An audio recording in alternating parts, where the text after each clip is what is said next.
Hello friends, welcome to back my own YouTube channel Prachand classes में आप सभी का स्वागत करता हूं। दोस्तों कैसे हैं? आई होप आप लोग ठीक होंगे।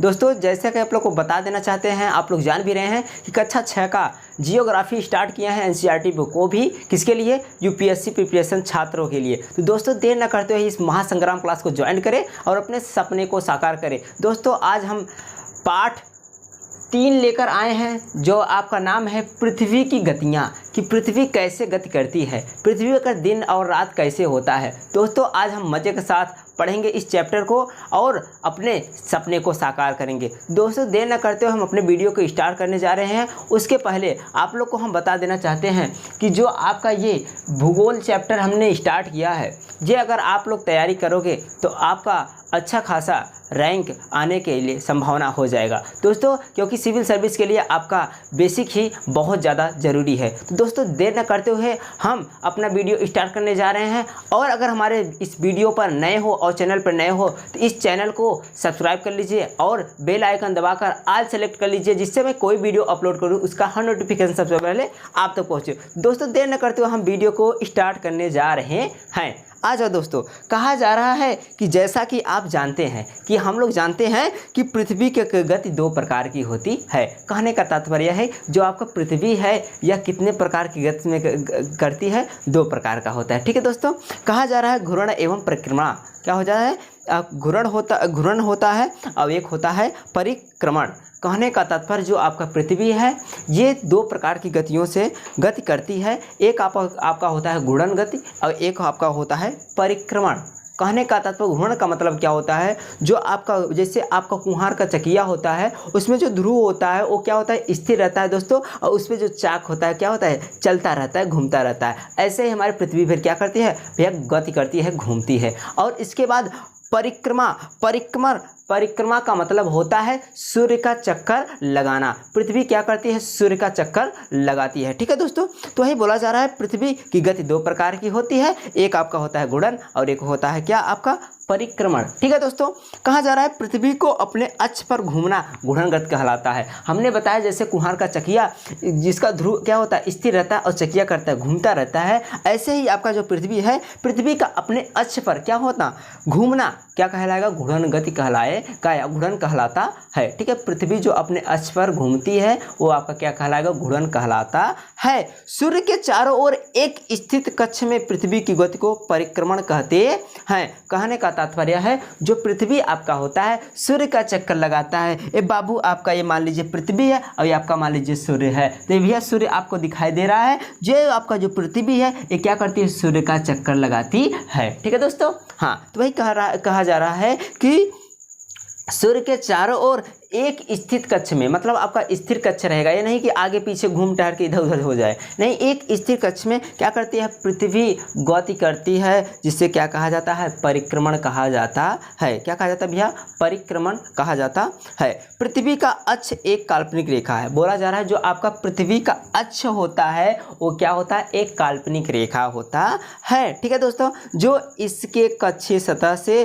66 मतलब 66.5 अंश का कोण बनाती है। कहने का तात्पर्य है जो आपका अक्ष है कितने अंश का कोण बनाता है? 66.5 अंश का कोण बनाता है मेरे प्यारे रसगुल्लो। ठीक है दोस्तों, आ जाओ देखिए, बोला जा रहा है वह समतल जो कक्ष के द्वारा बनाया जाता है उसे कक्षीय समतल कहा जाता है। समतल का मतलब क्या होता है? एक समान तल, एक समान जगह। ठीक है दोस्तों, वही बोला जा रहा है कि वह समतल जो कक्ष के द्वारा बनाया जाता है उसे क्या कहा जाता है? कक्षीय समतल कहा जाता है। ठीक है दोस्तों, आ जाओ आगे देखिए। पृथ्वी सूर्य से प्रकाश प्राप्त करती है। कहने का तात्पर्य है जो आपका पृथ्वी है वो क्या करती है? सूर्य के से प्रकाश से क्या करती है भैया? क्या होती है? प्रकाश को अवशोषित करती है। सूर्य में आपका जो आप ध्यान दीजिए, सूर्य का स्वयं का प्रकाश होता है और पृथ्वी में स्वयं का प्रकाश नहीं होता है। तो सूर्य के प्रकाश से ही क्या होती है? पृथ्वी पर दिन और रात होता है। ठीक है दोस्तों, आ जाइए देखिए, वही बोला जा रहा है पृथ्वी सूर्य से प्रकाश प्राप्त करती है। जो आपका पृथ्वी है किससे रोशनी प्राप्त करती है? प्रकाश प्राप्त करती है भैया? आपके सूर्य से, न कि चंद्रमा से। ठीक है दोस्तों, आ जाओ देखिए, पृथ्वी का आकार गोले के समान है। कहने का तात्पर्य जो आपका पृथ्वी है वो किसके आकार का है? गोले का समान है। ठीक है दोस्तों, आ जाओ आगे देखो, इसलिए इस समय में सिर्फ इसके आधे भाग पर ही सूर्य की रोशनी प्राप्त होती है। कहने का तात्पर्य है जब सूर्य का प्रकाश हमारे पृथ्वी पर पड़ती है तो क्या करते हैं भैया, आधे ही भाग पर क्या होता है? सूर्य का प्रकाश प्राप्त होता है दोस्तों, इसलिए दिन और रात होता है। तो वही कहने का तात्पर्य जान रहे हो, घूर्णन गति के कारण ही पृथ्वी पर क्या होता है? दिन और रात होता है दोस्तों। ठीक है दोस्तों, हम क्रियाकलाप आप लोग को करा देंगे। ठीक है दोस्तों, तो वही बोला जा रहा है जब सूर्य का प्रकाश पृथ्वी पर पड़ता है तो एक भाग पर भैया ध्यान, जो प्रकाश पड़ता है इसलिए भैया आपका दिन होता है और एक भाग में क्या होता है? रात होता है दोस्तों। हमने क्या बोला कि भैया ध्यान दीजिए कि जब सूर्य का प्रकाश पृथ्वी पर पड़ता है तो एक भाग में दिन होता है और एक भाग में क्या होता है दोस्तों? रात होता है। ठीक है दोस्तों, आ जाओ आगे देखिए, इसलिए एक समय में सिर्फ इसके आधे भाग पर सूर्य की रोशनी प्राप्त होती है। सूर्य की ओर वाले भाग में दिन होता है, जबकि दूसरा भाग जो सूर्य से दूर होता है वह रात होती है। हमने बोला कि भैया ध्यान दीजिए, जब सूर्य का प्रकाश जब पृथ्वी पर पड़ती है तो एक भाग में क्या होता है भैया? दिन होता है और दूसरी भाग में क्या होता है? रात होता है। ठीक है दोस्तों, क्यों? क्योंकि भैया सूर्य का प्रकाश जहाँ भैया पड़ रहा है वहाँ रोशनी है, इसलिए वहाँ भैया दिन होगा, और जहाँ रोशनी नहीं पड़ता है वहाँ क्या होगा? अंधेरा होगा, मतलब रात होगा। ठीक है दोस्तों, आ जाओ इस महासंग्राम क्लास को ज्वाइन करो और अपने सपने को साकार करो दोस्तों। आ जाओ देखिए आगे क्या कर रहा है, ग्लोब पर वह वृत्त जो दिन तथा रात को विभाजित करता है उसे प्रदीप्त वृत्त कहते हैं। कहा जा रहा है कि जो आपका जो पृथ्वी पर दो भागों में जो दिन और रात होता है उसे क्या कहा जाता है भैया? प्रदीप्त वृत्त कहा जाता है। उसे क्या कहा जाता है दोस्तों? प्रदीप्त वृत्त कहा जाता है। इसे बोला जा रहा है ग्लोब पर वह वृत्त जो दिन तथा रात को क्या कहता है? विभाजित करता है, मतलब अलग करता है, उसे क्या कहा जाता है भैया? प्रदीप्त वृत्त कहा जाता है। वह वृत्त अक्ष के साथ नहीं मिलता है। कहने का तात्पर्य जो वह अक्ष जो होता है वह भैया ध्यान दीजिए, अक्ष मतलब वह जो आपका वृत्त होता है वह अक्ष के साथ नहीं मिलता है। जैसा कि आप लोग देख सकते हैं, देखिए पृथ्वी अपने अक्ष पर एक चक्कर पूरा करने में लगभग 24 घंटे का समय लेती है। कहने का तात्पर्य है जो आपका ये पृथ्वी है अपने अक्ष पर घूमने के लिए, चक्कर लगाने के लिए कितना का समय लेता है भैया? 24 घंटे का समय लगता है। इसलिए आपका बोला जाता है ना, एक दिन बराबर कितना घंटा होता है बाबू? 24 घंटा होता है। ठीक है दोस्तों, आ जाओ, मतलब कहने का तात्पर्य एक दिन लगता है, पृथ्वी अपने अक्ष पर क्या करती है? चक्कर लगाती है दोस्तों। आ जाओ, घूर्णन के समय काल को पृथ्वी दिन कहा जाता है या पृथ्वी को दैनिक गति कहते हैं, गति है। कहने का तो घूर्णन के समय जब आपको घूर्णन गति करती है पृथ्वी, तो इस काल को पृथ्वी क्या होता है भैया? दिन कहा जाता है। इसलिए क्या कहा जाता है? पृथ्वी का दिन कहा जाता है, पृथ्वी दिन कहा जाता है, या पृथ्वी की दैनिक गति है। कहने का तात्पर्य यह जो आपका पृथ्वी है या इसका भैया दैनिक का मतलब रोज का क्या है भैया? ये कार्य है कि भैया ध्यान दो, अपने अक्ष पर एक घंटे मतलब एक दिन में मतलब 24 घंटे में एक चक्कर जरूर लगाएगी। आगे देखिए मेरे प्यारे रसगुल्लो, आगे अगर पृथ्वी घूर्णन नहीं करे तो क्या होगा दोस्तों? अगर पृथ्वी अपने अक्ष पर घूर्णन ना करे तो क्या होगा? तो दोस्तों दिन का दिन रह जाएगा जिधर, और रात का रात हो जाएगा, और जिधर दिन रहेगा तो उधर क्या हो जाएगा दोस्तों? ज़्यादा गर्म होगा, बहुत ज़्यादा गर्म होगा, और जिधर प्रकाश नहीं होगा उधर क्या होगा? ज़्यादा ठंड होगा। तो ऐसे पे पृथ्वी पर जीवन संभव नहीं होगा। दोस्तों आ जाओ, आज आगे देखते हैं, बड़े मज़ेदार से पढ़ेंगे। अगर वीडियो अच्छा लगे तो वीडियो को लाइक करके, चैनल को सब्सक्राइब करके अपने दोस्तों में ज़्यादा से ज़्यादा शेयर करें। दोस्तों आ जाओ देखिए, बोला जा रहा है अगर पृथ्वी घूर्णन न करे तो क्या होगा? सूर्य के तरफ वाले पृथ्वी के भाग में हमेशा दिन होगा।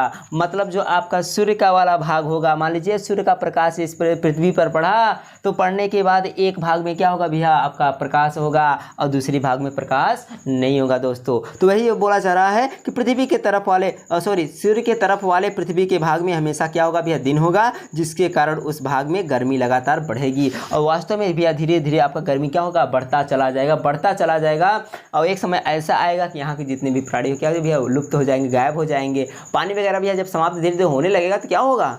हाँ आगे और बोला जा रहा है भैया दूसरा भाग जो आपका भैया ध्यान दीजिए, दूसरे भाग, एक भाग पर आपका सूर्य का प्रकाश पड़ा तो भैया ध्यान दीजिए रोशनी ज़्यादा रहेगा, और एक भाग पर भैया प्रकाश नहीं पड़ेगा तो वहाँ अंधेरा रहेगा। तो वही कहा जा रहा है भैया ध्यान दीजिए, दूसरे भाग में हमेशा अंधेरा रहेगा एवं पूरे समय ठंड पड़ेगी। मतलब पूरे समय में क्या होगा भैया? ठंड पड़ेगा और धीरे धीरे ठंड बढ़ता चला जाएगा। तो वही बोला जा रहा है इस तरह की अवस्था में जीवन संभव नहीं होगा दोस्तों। अगर ऐसा भैया ध्यान दीजिए, पृथ्वी अगर अपने मतलब अक्ष पर घूर्णन न करे तो भैया ध्यान दीजिए सूर्य के तरफ वाला भैया ध्यान दो, आपका एक भाग क्या होगा भैया, प्रकाश में मतलब प्रकाश से मतलब भरा रहेगा और धीरे धीरे गर्मी क्या होगी भैया, बढ़ती चली जाएगी। और जिधर प्रकाश नहीं पड़ेगा उधर का भाग क्या रहेगा भैया, ठंडा रहेगा। और ऐसे पे भैया ध्यान दो पृथ्वी पर जीवन संभव नहीं होगा।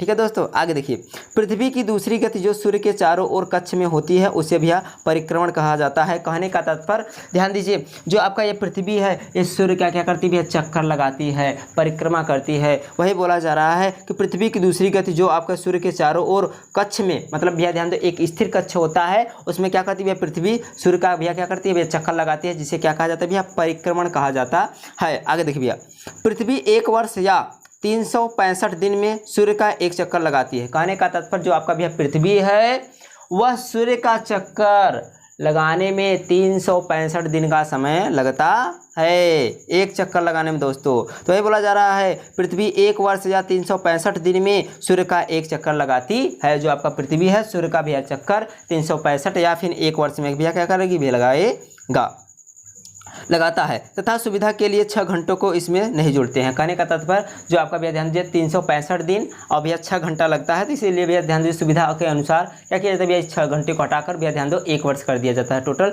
कि भैया ध्यान दो जो आपका भैया ध्यान दीजिए पृथ्वी है वह सूर्य का चक्कर लगाने में 365 दिन का समय लगता है, मतलब 1 वर्ष का समय लगता है। ठीक है दोस्तों, और पृथ्वी अपने अक्ष पर कितना समय लगता है भैया, कितना समय, 24 घंटे का समय लगता है दोस्तों, याद करिए रहेगा। आगे देखिए, 4 वर्षों में प्रत्येक वर्ष के बचे हुए 6 घंटे मिलकर एक दिन यानी 24 घंटे के बराबर हो जाती है। कहने का तात्पर्य जब 4 वर्ष ऐसे भैया ध्यान दो 6 घंटा भैया ध्यान दो बढ़ता जाएगा, तो ऐसे भैया ध्यान दीजिए 4 वर्ष बाद भैया 4 वर्ष में प्रत्येक वर्ष के बचे हुए 6 घंटे मिलकर एक दिन यानी 24 घंटे बना लेते हैं। ठीक है भैया, तो भैया ध्यान दीजिए कहने का तात्पर्य जब भैया जैसे 4 वर्ष में ऐसे भैया ध्यान दो 6 घंटा भैया जब बढ़ता चला जाएगा तो 6 चौके 24 मतलब भैया एक दिन बराबर 24 घंटा हो जाएगा। भैया ध्यान दीजिए एक दिन यानी मतलब भैया 24 घंटा के बराबर हो जाएगा। इसके अतिरिक्त दिन को फरवरी के महीने में जोड़ा जाता है। जो आपका भैया ध्यान दीजिए 28 का महीना होता है तो क्या हो जाता है भैया, फरवरी का महीना 29 का महीना हो जाता है। तो 4 साल के बाद होता है ना दोस्तों, ध्यान रखिएगा, ध्यान दीजिएगा।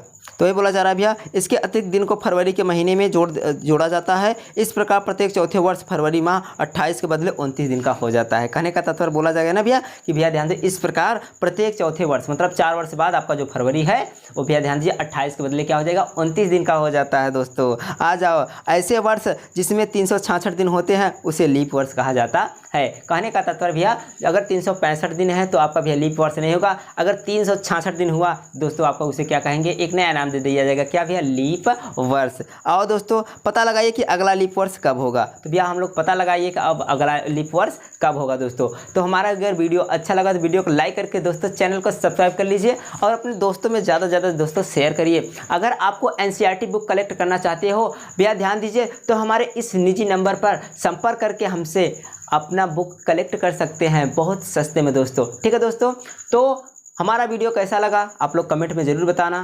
ठीक है दोस्तों, आज के लिए बस इतना ही, मिलते हैं नेक्स्ट वीडियो में, तब तक के लिए जय हिंद, जय भारत, राधे राधे दोस्तों।